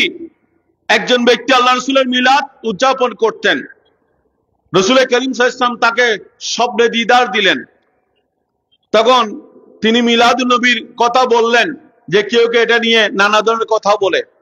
তখন আল্লাহ রসুল সাল্লাল্লাহু আলাইহি ওয়াসাল্লাম তাকে জিজ্ঞেস করলেন যে তুমি মিলাদুন নবী যে উদযাপন করো কেন করো? তখন তিনি বলেন, ইয়া রাসূলুল্লাহ, আপনাকে পেয়ে আমি খুশি হয়েছি, আপনাকে পেয়ে আমি খুশি হয়েছি। তখন আল্লাহ রসুল সাল্লাল্লাহু আলাইহি ওয়াসাল্লাম বললেন, মান ফারিহা বিনা ফারিহনা বিহি। কেউ যদি আমাকে পেয়ে খুশি হয়, আমি আমার ওই উম্মতকে পেয়ে আমিও খুশি হয়ে গেছি। তো এটা আল্লাহ রসুলের আগমনে আপনি খুশি হয়েছেন, ঠিক আছে। এটা তৈয়ব শাহ হুজুর প্রবর্তন করেছেন, কে প্রবর্তন করেছে ওইটা না করে আমরা সুন্নি মুসলমানরা সবাই অংশগ্রহণ করি। এটা হলো আমাদের উদারতার এবং ইসলামের যে মধ্যে যে শিক্ষাটা আছে সেটা আমরা সকলে গ্রহণ করেছি, এটার জন্য সবাই অবশ্যই ধন্যবাদ পাওয়ার উপযোগী। যেটা বলছিলাম, আমার হুজুর কেবলা জশ্নে জুলুস দিয়েছেন, আজকে জশ্নে জুলুসে কমপক্ষে 1 কোটি মানুষ হচ্ছে না। আমি চট্টগ্রাম শহরটা বাদ একটা ধরলাম, ওখানে তো মিডিয়া বলছে 50, 60, 70 লক্ষ, বাদ দিলাম 50 লক্ষ ধরলাম, শুধু জুলুস কি একটা হচ্ছে? হ্যাঁ, আপনাদের এই ফটিকছড়িতে হচ্ছে না? এটা ফটিকছড়ি না? এটা ফটিকছড়ি পড়েছে, পাশে রওজান পড়েছে, ফটিকছড়িতে হচ্ছে, রওজানে হচ্ছে, আপনার রাঙ্গুনিয়াতে হচ্ছে, এইভাবে সব জায়গায় হাঁটাজারি, এইদিকে লাইন দিয়ে ধরে শুরু করলে হয়তো এমন জায়গায় প্রত্যেক গ্রাম থেকে হচ্ছে, প্রত্যেক কি গ্রাম থেকে। এইভাবে সব হিসাব করলে কয়েক কোটিও 1 কোটি না। প্রথম কে করেছেন বলেন? তৈয়ব শাহ রহমতুল্লাহ। ব্যাস, প্রত্যেক বছর কমপক্ষে যদি 1 কোটি মানুষ জশ্নে জুলুস করে, টোটাল 1 কোটি মানুষ জশ্নে জুলুস করে যে পরিমাণ সওয়াব পেয়েছেন, প্রত্যেক বছর আমার হুজুর কেবলার সওয়াবের খাতায় 1 কোটি মানুষের জশ্নে জুলুসের সওয়াব একা আমার হুজুর কেবলার সওয়াবের খাতায় লিপিবদ্ধ হয়। কারণ উনি কি করেছেন? এই ভালো কাজের প্রবর্তন করেছেন। এই যে বলছিলাম, এই যে দাওয়াতে খায়র, এই ধরনের ভালো কাজ, এগুলোর মধ্যে কি যারা যেভাবে অংশগ্রহণ করবে সবাই তালিম দিবে না, সবাই কি তালিম হয়তো দিবেন না, আলেম ওলামারা তালিম দিবেন, আপনার তো দায়িত্ব আছে। আপনি কি করলেন? আজকে এখানে আসলেন, অথবা অন্য কোথাও এই দাওয়াতে খায়র হচ্ছে, আপনি কি করলেন? আরেকজনকে সাথে বলেন না নিয়ে গেলেন। ওই ব্যক্তি সারা জীবন নামাজ পড়ে যে পরিমাণ সওয়াব পাবে, আপনিও কি সেই পরিমাণ সওয়াব আপনি পাবেন। এখানে আজানটা হয়ে যায়, হ্যাঁ না, নামাজ আবার আজান 2 বার কিলে দিতেন, এখন দিবেন না, এটা দিবেন না, নদিলি বাদ দেন, বন্ধ করেন কেন দিবেন। আজানের পরে আমরা প্র্যাকটিক্যাল নামাজটা বলি, ঠিক আছে, তারপরে সাইকেল নামাজ জন্য কষ্ট থাকলে, আর কষ্ট থাকলে দিয়ে দাও।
আচ্ছা, ইনশাল্লাহ এখানে আমরা আমরা এখানে নামাজ পড়বেন না, এটা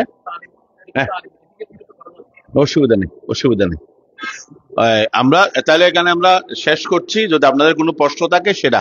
ও বলছিলাম ফজরের নামাজেরটা কি বলছিলাম, একটু খেয়াল করেন। ফজর নামাজটা কি বলছিলাম, আপনি মসজিদে যাওয়ার পরে, ওটা ক্লিয়ার হয় না, মসজিদে যাওয়ার পরে যদি একামত হয়েও যায়, জমাত চলে, তারপরে যদি আপনি কি দ্বিতীয় রাকাতে রুকু পাবেন, কমপক্ষে দ্বিতীয় রাকাত পাবেন মানে রুকু পাবেন, ওখান থেকে অন্যদিকে চলে গেছি, রুকু পাবেন, এটুকু যদি আপনি নিশ্চিত থাকেন, তাহলে মসজিদের বারান্দায় অথবা বারান্দা না থাকলে এক কোনায় গিয়ে আপনি প্রথমে কি করবেন, 2 রাকাত সুন্নত পড়বেন, তারপর জামাতে অংশগ্রহণ করবেন। এটা শুধুমাত্র ফজরের, হ্যাঁ, অন্য সময়ের জন্য এটা অনুমতি নাই।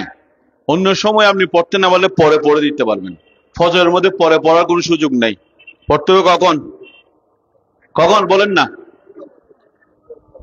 একজন সূর্য উদয়ের পর, 1 ঘন্টা না, সূর্য উদয়ের 15-20 মিনিট পরে আপনি পড়তে পারবেন, এর আগে আর সুন্নত পড়ার সুযোগ নাই।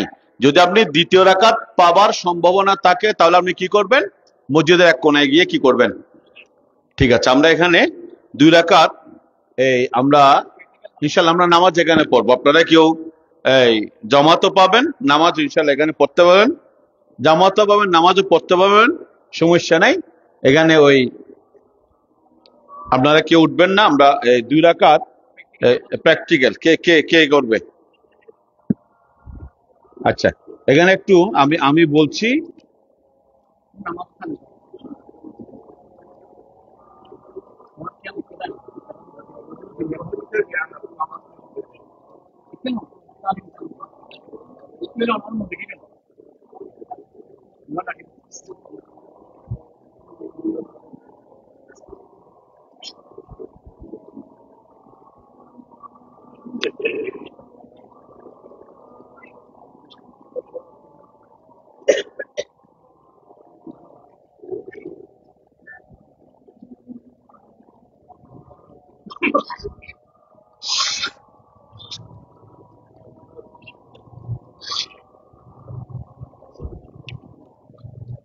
কোন জায়গায় নামাজের বিবরণী হই,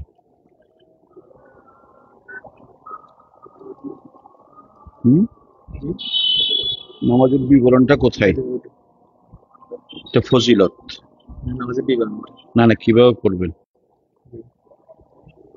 আচ্ছা, তার 338 খুলে দেখি,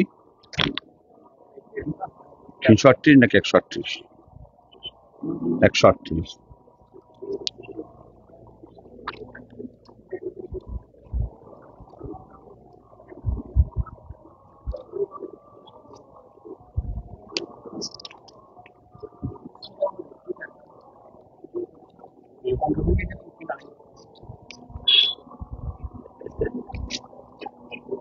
নামাজের ইয়া নেই, বিবরণ নেই একটা, কই, না না ছিল তো, একটা ছিল, নাই একটা নিয়ম। হ্যাঁ, আচ্ছা, হ্যাঁ, বিসমিল্লাহ। একজন কে, হ্যাঁ, আচ্ছা, ওষুধ দেন। আচ্ছা, একটু খেয়াল করবেন আপনার প্রত্যেকেই। আমার ভাই মৌলানা জিয়াউর রহমান, উনি আপনাদেরকে প্র্যাকটিক্যাল দেখিয়ে দিচ্ছেন, ঠিক আছে। হ্যাঁ, একটু প্র্যাকটিক্যাল দেখিয়ে দিচ্ছেন, আমার মনে অনেক ভাই অনেক অনেক পিছনে আছেন, সামনে জায়গা আছে। যদি আপনারা সামনে চলে আসেন উপকৃত হবেন। আপনি দেখবেন, আপনি দেখার পরে যে আপনার মাঝে ভুল আছে সেই ভুলটা আপনি সংশোধন করতে পারবেন। এত পিছনে থাকলে আপনার মনোযোগও পিছনে চলে যাবে। ঠিক আছে? এজন্য হাদিস শরীফের মধ্যে আছে এই মাহফিল এই সমস্ত এগুলো যে সামনে থাকে, বুখারীর হাদিস, যে যত সামনে থাকবে কিয়ামতের দিন সে আল্লাহ তাআলার দরবারে তত বেশি সামনে থাকবে। এটা হাদিস শরীফ, যে একজন সামনে আসছে, আল্লাহ রাসূল বলছে যে যত সামনে এসেছে আল্লাহ তত বেশি কি করবত অর্জন। যে পিছনে গিয়েছে সে কি পিছনে থাকবে। তো অনেকে জায়গা থাকতে আপনার পিছনে না থেকে সামনে চলে আসেন, তাহলে ইনশাল্লাহ আপনি এই আরো বেশি জিনিসটা আপনি ধারণ করতে পারবেন। আপনারা যারা প্র্যাকটিক্যাল নামাজ শিখতে চান ওদের ওদের কথাগুলো শুনবেন এবং যিনি প্র্যাকটিক্যাল দেখাচ্ছেন ওরা ভিডিওগুলো দেখবেন। আচ্ছা আচ্ছা, নামাজ পড়ার নিয়ম হচ্ছে অজু সহকারে কিবলামুখী হয়ে এভাবে দাঁড়াবে যেন দুই পায়ের মাঝখানে 4 আঙ্গুলের মতো ফাঁক থাকে। এদিকে দেখো, এদিকে দেখো, সমস্যা নেই, দেখবেন। হ্যাঁ, আর সামনে তো সমস্যা নেই। সিজদার সময় কি 2 আঙ্গুলের মাঝখানে ফাঁক কতটুকু?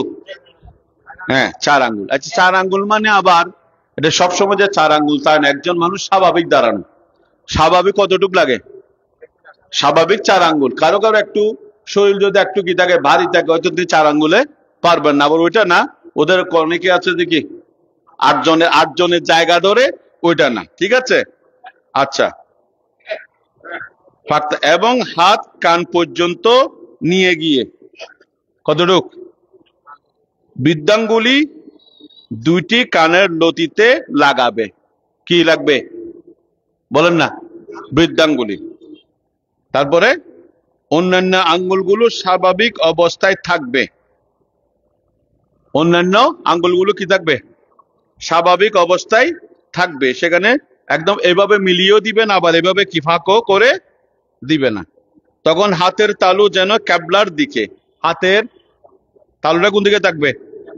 কিবলার দিকে। এবং দৃষ্টি যাতে সাজদার জায়গার দিকে থাকে। কোন দিকে? আপনি যতক্ষণ দাঁড়িয়ে থাকবেন নামাজের মধ্যে, যতক্ষণ একদম তাকবীরে তাহরিমা থেকে শুরু করে যতক্ষণ দাঁড়িয়ে থাকবেন, ততক্ষণ দাঁড়ানো অবস্থায় আপনার দৃষ্টি কোন দিকে থাকবে? সিজদার দিকে। রুকুর সময় পায়ের আঙ্গুলের দিকে, আর বসা অবস্থায় কোলের দিকে। ঠিক আছে? আচ্ছা, আবার আসুন। হ্যাঁ, অতঃপর যে ওয়াক্তে নামাজ পড়া হয় সেটার দৃঢ় নিয়ত করে আল্লাহু আকবার বলে হাত নিচে নামিয়ে নাভির নিচে এমন ভাবে বাঁধবে। যে নামাজের নিয়ত করছে ওই নামাজটা কি করতে হবে? আমাকে নিয়তটা করতে হবে। নিয়তটা আপনি হয়তো মুখে যদিও বা অনেক সময় বলতে নাও পারেন, মনে কি করবেন? মনে মনে নিয়তটা আপনি করবেন। নিয়তের ক্ষেত্রে এতটুকু আমাদের কি বলে ফ্লেক্সিবিলিটি আছে, সেটা হলো আপনি মনে করুন ঘর থেকে এশারের নামাজ পড়ার জন্য নিয়ত করে বের হয়েছেন, অথবা মসজিদ থেকে আপনি ওযু করেছেন এশার নামাজের, এখন সেখানে গিয়ে যদি আমার আল্লাহু আকবার বল করে দাঁড়িয়ে যান, তাহলে আপনার নিয়ত হয়ে গেছে। কারণ কি? আপনি ঘর থেকে বের হয়েছেন কোথায়? মনে করেন এখান থেকে একদম শহরে যাচ্ছেন আপনি জানাজার জন্য, যদি ওখানে গিয়ে মাঝখানে যদি আবার খাসা ও রুবারি আছে, এখানে ও রুবার যে গুড়িয়ায়, তাহলে নিয়ত চেঞ্জ হয়ে গিয়ে নাকি? তখন আপনাকে ও শ্বশুর বাড়ি থেকে আবার নিয়ত করতে হবে। যদি আপনি সোজাসুজি যেখানে যাচ্ছেন সেখানে যদি শুধু একটাই নিয়ত থাকে, ওখানে গিয়ে আপনি আল্লাহু আকবার করে নিয়ত করলেই বলেন না হয়ে যাবে। হ্যাঁ, তাহলে আপনি যে না ওয়াক্তে নামাজ সেটা নিয়ত করে কি করবেন? হাত কিভাবে বাঁধবেন?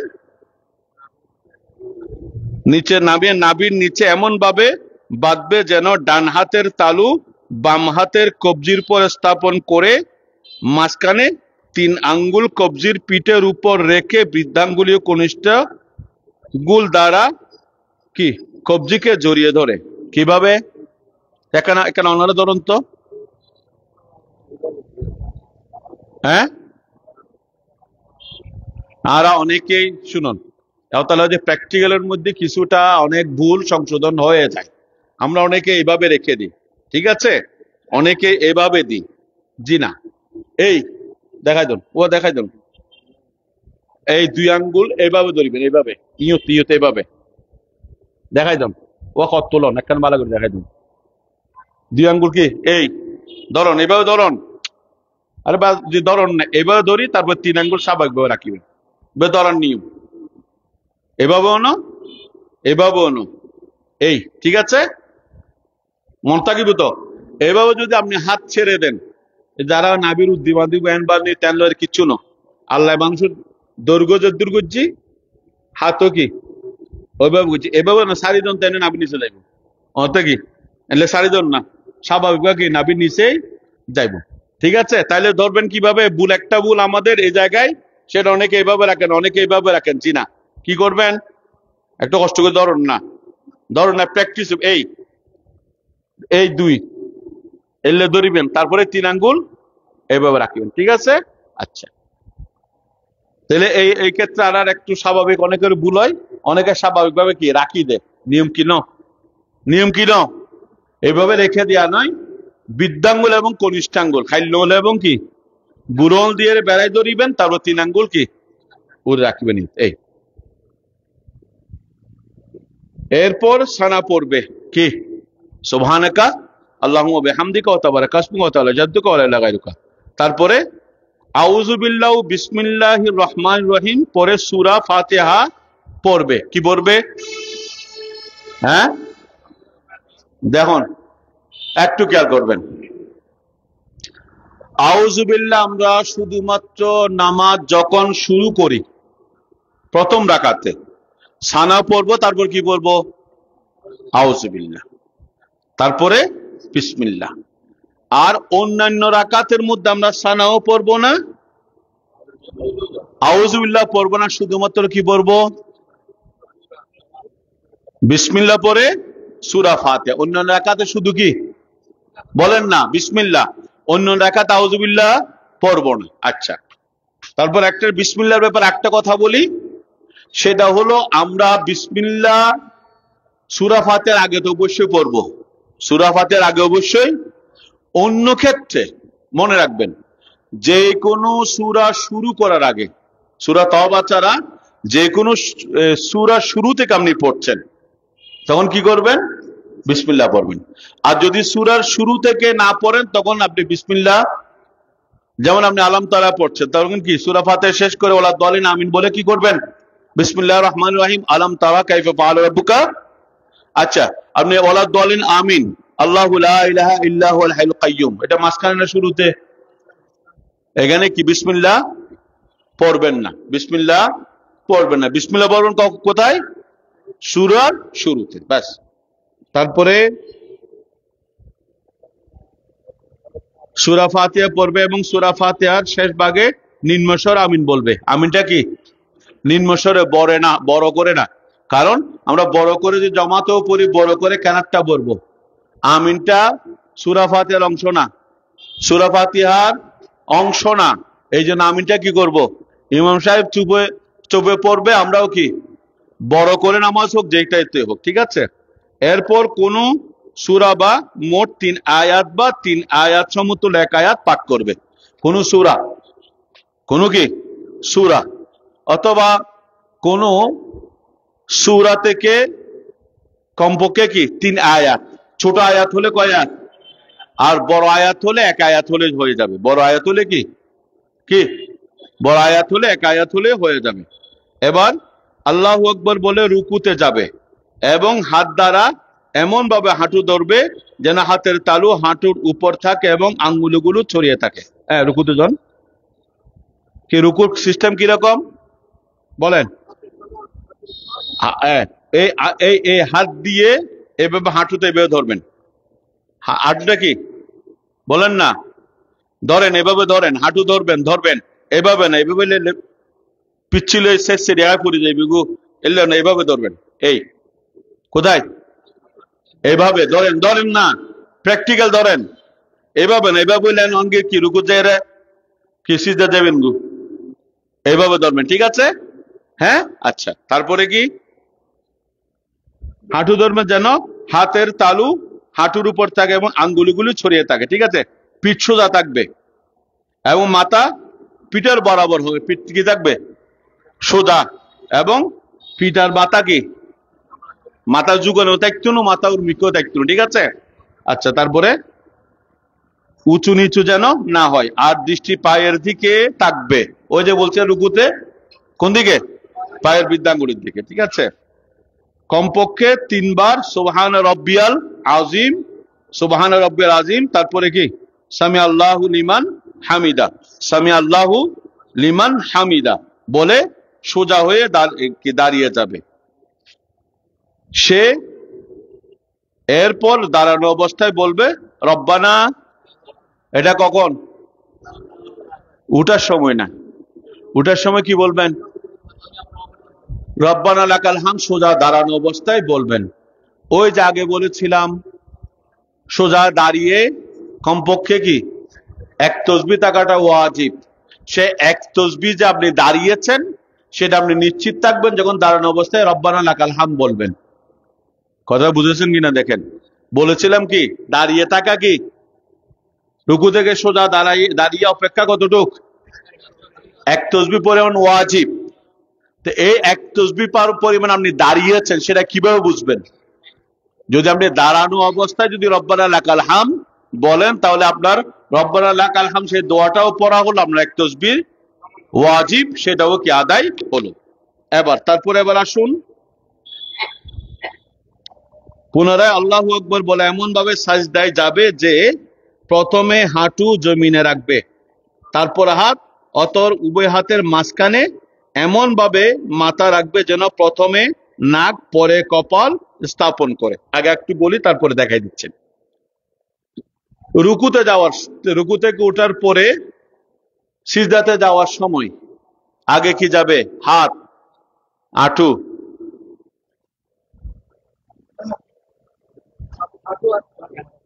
এক কথায় সোজা করিম না, সোজা জমিনের সাথে যেটা কাছে ওইটা আগে যাবে। মানে হাত কাছে নাড়ু কাছে, তখন হাত কাঁদি গেল দেখাই দো, ভুলটা দেখাই দো অনেকে না, বাদ তো ওইটা না, ওটা অনেকে হাত দিয়ে এই যে এটা হলো ভুল, আবার দেখাই দাও, ভুল না দেখাই দাও। হ্যাঁ ভুল দেখছেন, শুদ্ধটা দেখাই দাও। প্রথমে কি? হাঁটু, তারপরে তারপরে তারপরে খোয়া লাগে না নাকি আগে? কারণ মাটির আগে অন্য একদম সহজ শব্দ কি মাটির সাথে যেটা আগে তো কি হাত আগে না হাঁটু আগে? তাহলে হাত দিলি ভুল, ঠিক আছে? হাঁটু দিবেন, তারপরে নাক, উঠার সময় কপাল, তারপরে হাত কিনলে। আরে ভাই উল্টা, মাটির সাথে যেগুলো আগে এগুলো দিয়ে শুরু করবেন, উঠার সময় মাটি থেকে আস্তে আস্তে ওইভাবে উঠবেন। প্রথমে বলেন না কপাল, তারপরে কি ছিল? হাঁটু। আরে হাত তো সবার পরে, বুঝেন না নাকি? সিজদাতে যাওয়ার সময় মাটির যেগুলো আগে কাছে ওগুলো দিয়ে শুরু করবে, উঠার সময় কি তার বিপরীতে, প্রথমে তারপরে তারপরে তারপরে কি? হ্যাঁ কি আপনার বসার সময় হাতটা কোথায় হয়েছে? হাঁটুতে না? তারপর হাঁটু তুলবেন, তারপরে হাত তুলবেন। তো অনেকে কি ওই দেখাই দন এ বাবা, ওই নিচে মেডিতার দিয়ে এখন এই মেডিতার দন আদন মেডিতার দন, এবার উঠন। এই এটা কি শুদ্ধ না ভুল? শুদ্ধ কোনটা? হ্যাঁ হাঁটু, এই বাটটা কোথায় পড়বে? হাঁটুতে, বাটটা কোথায়? আচ্ছা কেন কষ্ট দি, সিজদার মধ্যে একটা ভুল আছে। সিজদার মধ্যে হাত রাখা, হাত শোন, কেউ এই হাতটা কি বুঝে এইভাবে, কেউ আছে না হাত ধরে এলেবে লাগাই দে, এই বুঝে কি ভুল? দেখুন মেডির সাথে কি লাগলে ওইটা ভুল। হাদিসের মধ্যে লা তাবসুতু আইদিকুম কান বেসাতিল কালব, কুকুর বসতে দেখেছেন বললে সামনের পা দিনু। হাদিসের মধ্যে আল্লাহ রাসূল নিষেধ করেছেন যে তোমরা সিজদার মধ্যে কুত্তো জেলে ভাবে বই, কুকুর বসার সময় কি করে বলেন না? আরে এটা বিছাই দে মাটির সাথে, আপনি সিজদার মধ্যে বা মাটির সাথে বিছাইয়ে কি করবেন? ওই আলগা করে দেখাই দিন, ঠিক আছে? এবার উঠি যান, তাহলে এখন আর বাকি কি? আচ্ছা তারপরে কি? তাহলে উঠার সময় ভার কোথায় পড়বে? মাটিতে, হাঁটুতে। মনে থাকবে তো? নাকি ওই যে ও মাটির তো না, আবার দেখাই দেন তো হলি উঠে ভুল। এই এটা ভুল, শুদ্ধ কোনটা? আর বইটা তুলেন না, বইটা তুন। হ্যাঁ এই ঠিক আছে, ভারটা কোথায় পড়বে? হাঁটুতে। কোথায়? হাতে পড়বে না। আরেকটা ভুল কি বললাম? হাত রাখা আরেকটা ভুল। এখানে আরেকটা ভুল আছে, অনেকখানে কে ফিরন একখানা খাসাইন সাইন, কষ্ট দিন আর বুঝলো ভাই, সমস্যা নেই। ওই সিজদার মধ্যে আমাদের বড় ভুল মানে এমন অবস্থা হয়ে গেছে অধিকাংশ মানুষের নামাজ হয় না। অধিকাংশ মানুষের সেটা কি? অনেকেই সিজদার মধ্যে, মনে রাখবেন, সিজদার মধ্যে উভয় পায়ে আঙ্গুল হব দর্শন নাকি? দস্য আঙ্গুল লাগাই রাখুন সুন্নত। কি বললাম? বলেন না। 10টা আঙ্গুল, 5টা 5টা 10টা আঙ্গুল মাটির সাথে কোন সময়? শুধুমাত্র সিজদা সুন্নত।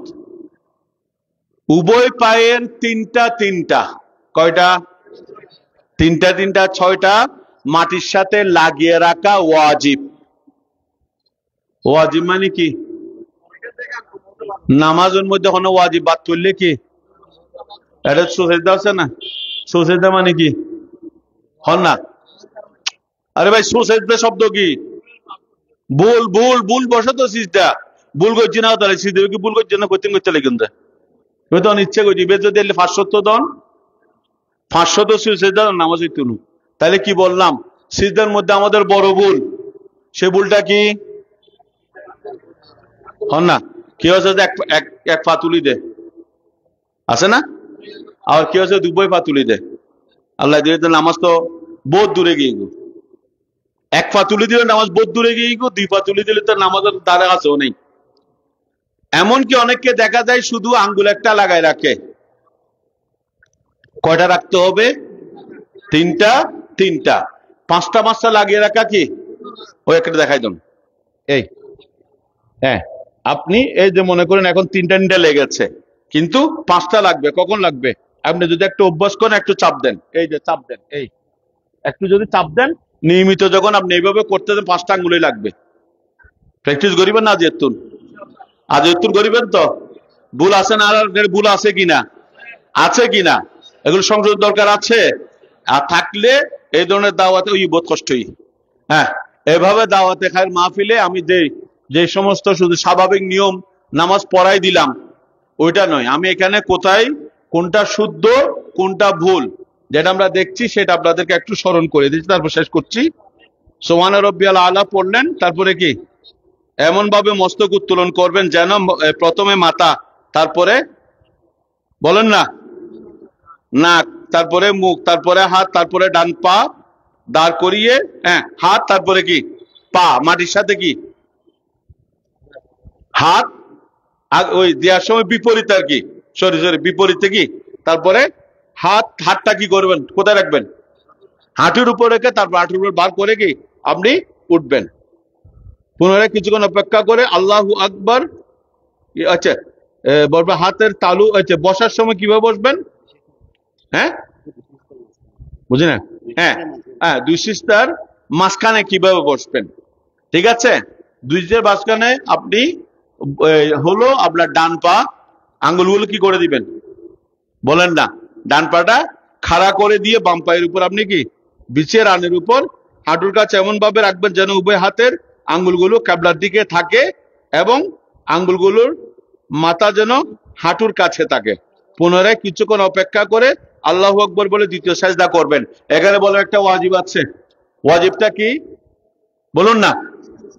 2 সিজদার মাঝখানে কমপক্ষে 1 তাসবিহ পরিমাণ আপনাকে অবশ্যই কি অপেক্ষা করতে হবে। তারপরে যে দোয়া কি বলে আত্তাহিয়াত, ওইছে একটা দোয়া আছে, ওইটা পারলে আপনারা পড়বেন। কি?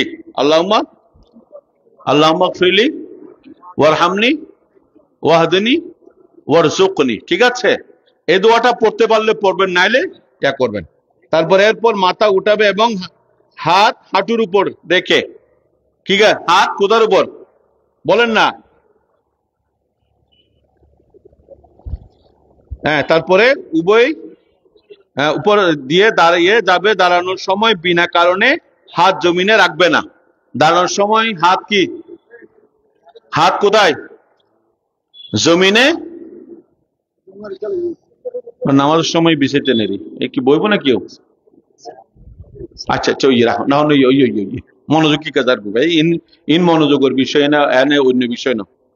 আচ্ছা, তাহলে এখানে কি বিনা কারণে মাটির উপর হাত রাখা যাবে না। কারো যদি থাকে কিছুর উপর ভর করে উঠা যাবে না, অথবা কি মাটির উপরে ভর করে উঠা। দাঁড়ানোর সময় বিনা কারণে হাত জমিনে রাখবে না, এই উপর রাখবে না, কোনো কিছুর উপর কি ভর দিয়ে দাঁড়িয়ে যাবে। হাঁটু সরি রেখে পায়ের তালুর উপর ভর করে দাঁড়িয়ে যাবে। দাঁড়ানোর সময় বিনা কারণে হাত জমিনে রাখবে না।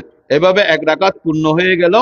এবার পুনরায় কেবল বিসমিল্লাহির রহমানির রহিম বলে আলহামদু অন্য একটি সূরা পড়বে এবং প্রথম রাকাতের মতো রুকু এবং সাজদা করবে এবং দ্বিতীয় সাজদা থেকে মাথা উঠিয়ে ডান পা দাঁড় করিয়ে বাম পা বিছিয়ে সেটার উপর আগের মতোই বসবেন। ঠিক আছে? তারপর আত্মাহিত পড়বেন, তারপরে দরুদ শরীফ পড়বেন, তারপরে আল্লাহুম্মা ফিরলি ওয়ালিওয়ালিদাই ওয়ালিমান তাওয়ালিদা দুইটা দোয়া আছে। দোয়া মাসুরার মধ্যে দুইটা দোয়া আছে। একটা হলো আল্লাহুম্মা ইন্নী যালামতু নাফসি যুলমান কাসীরা, ওইটাও আছে। আরেকটা দোয়া আছে, যেগুলো একটা দোয়া আপনারা পড়বেন, তারপরে সালাম ফিরাবেন।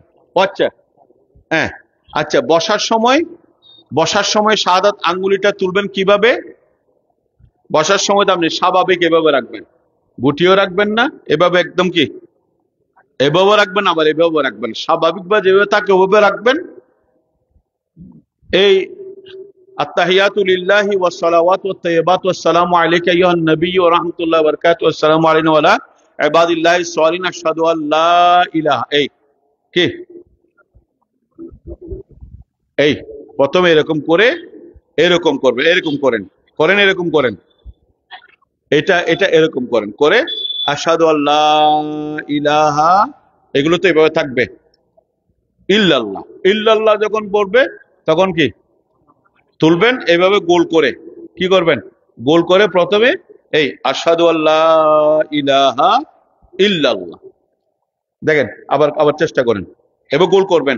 শুধু এরকম না, এরকম না। অনেকে হাত এরকম করে, শুধু এরকম করে। জি না, কি করবেন বলেন না? এটা গোল করবেন। এটা কি করবেন? এটা গোল করবেন। এই, ঠিক আছে? গোল করে তারপর কি আশহাদু আল্লা ইলাহা ইল্লাল্লাহ বলেন। আশহাদু আল্লা ইলাহা ইল্লাল্লাহ। ঠিক আছে? তারপর আশহাদু আন্না মুহাম্মাদান কি আছে? হ্যাঁ, তারপরে এরপর ডান দিকে মুখ করে এই তারপরে আসসালামু আলাইকুম ওয়া রাহমাতুল্লাহ বলবে। অনুরূপ বাম দিকে মুখ ফিরেও বলবে। এখন নামাজ শেষ হয়ে গেল। এবার হাত উঠিয়ে কি দোয়া, আল্লাহুম্মা আনতাস সালাম ওয়া আনতাস সালাম, এইভাবে যেগুলো দোয়া করার এগুলো দোয়াগুলো আপনারা করবেন। ঠিক আছে? ঠিক আছে? উপকৃত হয়েছেন নাকি? আমাদের নামাজের মধ্যে ভুল আছে না? আছে কি না? কয়েকটা ভুল ধরে দিলাম।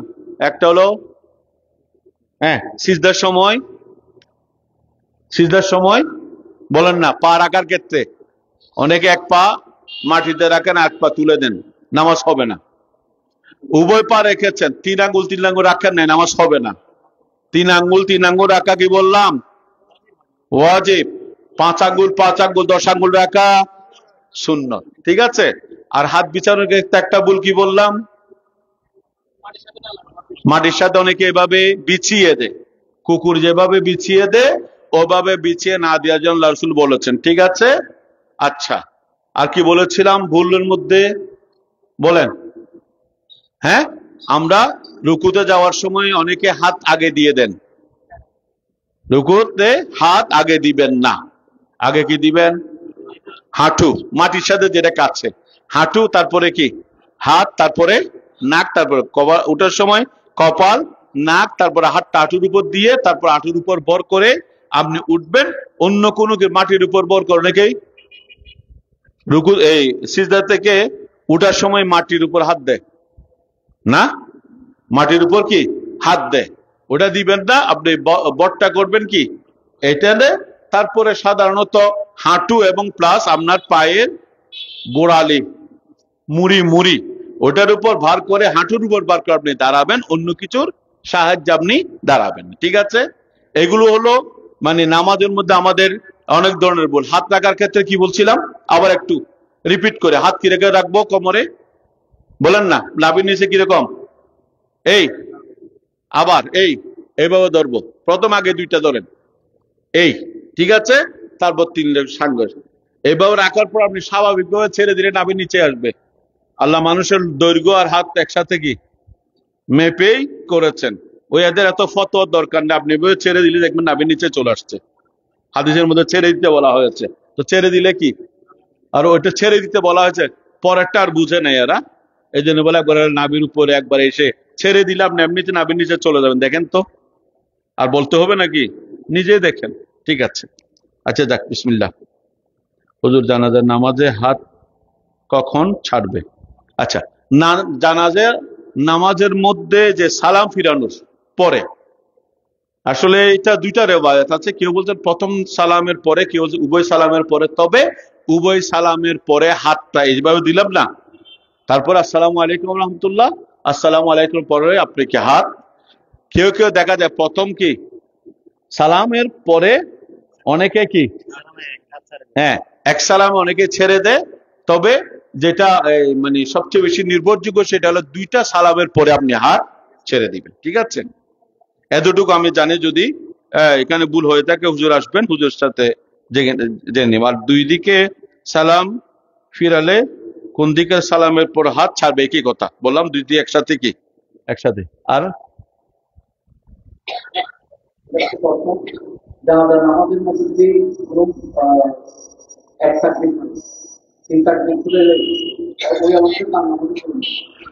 হ্যাঁ, সুন্দর একটা প্রশ্ন। জানাজার মধ্যে তাকবীর গুলো ফরজ, জানাজা নামাজের মধ্যে তাকবীর ফরজ না কি? ফরজ, ফরজ ওই আগে বলছিলাম, ফরজ বাদ গেলে নামাজ হবে না। এখন আপনি জানাজায় আসতেন, হয়তো প্রথম তাকবীর পেলেন না, অথবা দ্বিতীয় তাকবীরও পেলেন না, কোনো সমস্যা নেই, আপনি সাথে সাথে নিজে বাকি তাকবীর গুলো দিয়ে দিবেন। কি করবেন? বাকি তাকবীর গুলো আপনি নিজে নিজে দিয়ে দিবেন। একটা পেলে বাকি দুইটা আপনি দিয়ে দিবেন। সালামের আগেই আপনি কি করবেন? দিয়ে দিবেন। সালাম আপনি ফিরাবেন না, বাকি দুই তাকবীর, আল্লাহু আকবার, আল্লাহ, দুই তাকবীর বলতে কতক্ষণ লাগে? হ্যাঁ, আপনি এক তাকবীর পান নাই, দুই তাকবীর পান নাই, যে তাকবীর গুলো আপনি পান নাই সেগুলো কি করবেন বলেন না, আপনি নিজে নিজে আদায় করে দিবেন। অনুরূপ ভাবে ঈদের নামাজে, ঈদের নামাজ প্রথম তিন তাকবীর আছে না, এগুলো ওয়াজিব। সিতা তাকবীর ওয়াজিব না, ঈদের নামাজে 6 তাকবীর কি ওয়াজিব। তো প্রথম তাকবীরের মধ্যে আপনি কি না পেলে, আপনি রুকুর পরে যদি রুকুতে চলে যান তো রুকুর আগে পারলে দিয়ে দিবেন, না পারলে তারপরে হলে দিয়ে দিবেন। অর্থাৎ প্রথম তাকবীর গুলো প্রথম রাকাতে শেষ করবে, দ্বিতীয় তাকবীর গুলো দ্বিতীয় রাকাতে শেষ করবে। যদি না পান তাহলে বাকিগুলো কি, অর্থাৎ আমরা 6 তাকবীর যাতে ওখানে পূর্ণ হয়, এটা ওয়াজিব। জানাজার মধ্যে 4 তাকবীর ফরজ, ওইটা ছাড়া নামাজ হবে না। আপনি এক তাকবীর, দুই তাকবীর, তিন তাকবীর যাই পান নাই ওগুলো কি করবেন? নিজে নিজে দিয়ে দিন। ধন্যবাদ।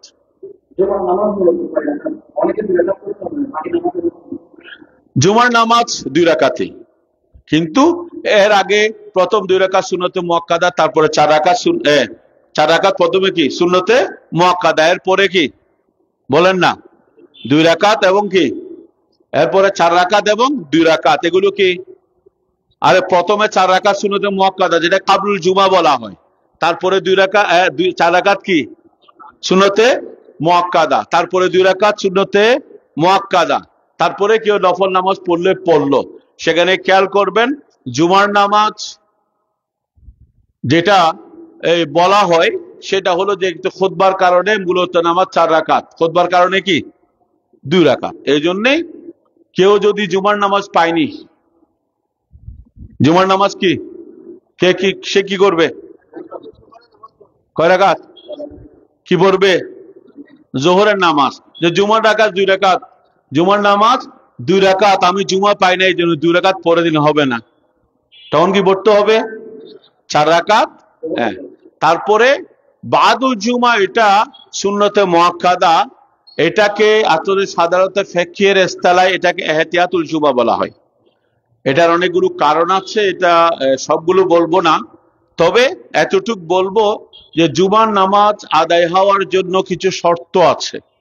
শর্তের মধ্যে একটা শর্ত হলো রাষ্ট্রপ্রধানের উপস্থিত হওয়া।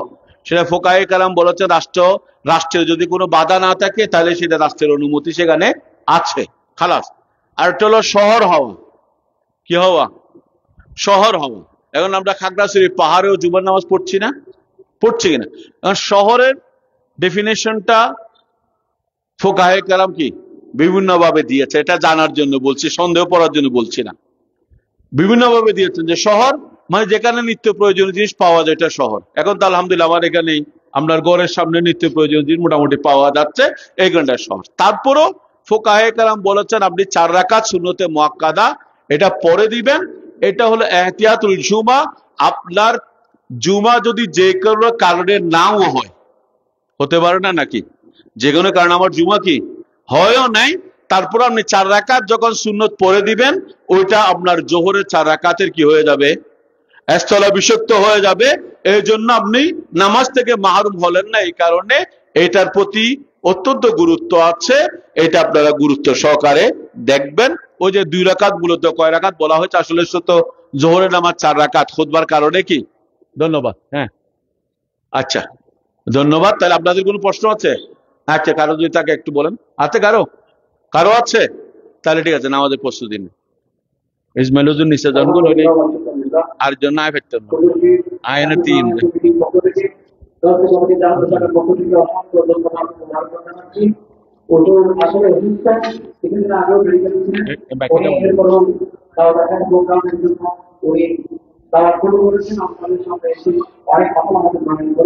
বন্ধ করো। আচ্ছা, এখানে কি ওষুধ জায়গা নেই? ওষুধ জায়গা নেই এখানে? না না, অনেকে চলে যাচ্ছেন বাইরে। ওষুধ জায়গা আসতে হলে এখন এটা ওষুধ জায়গা আছে নাকি?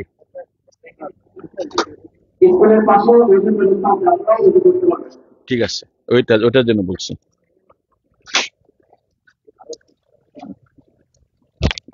Sorry sorry sorry.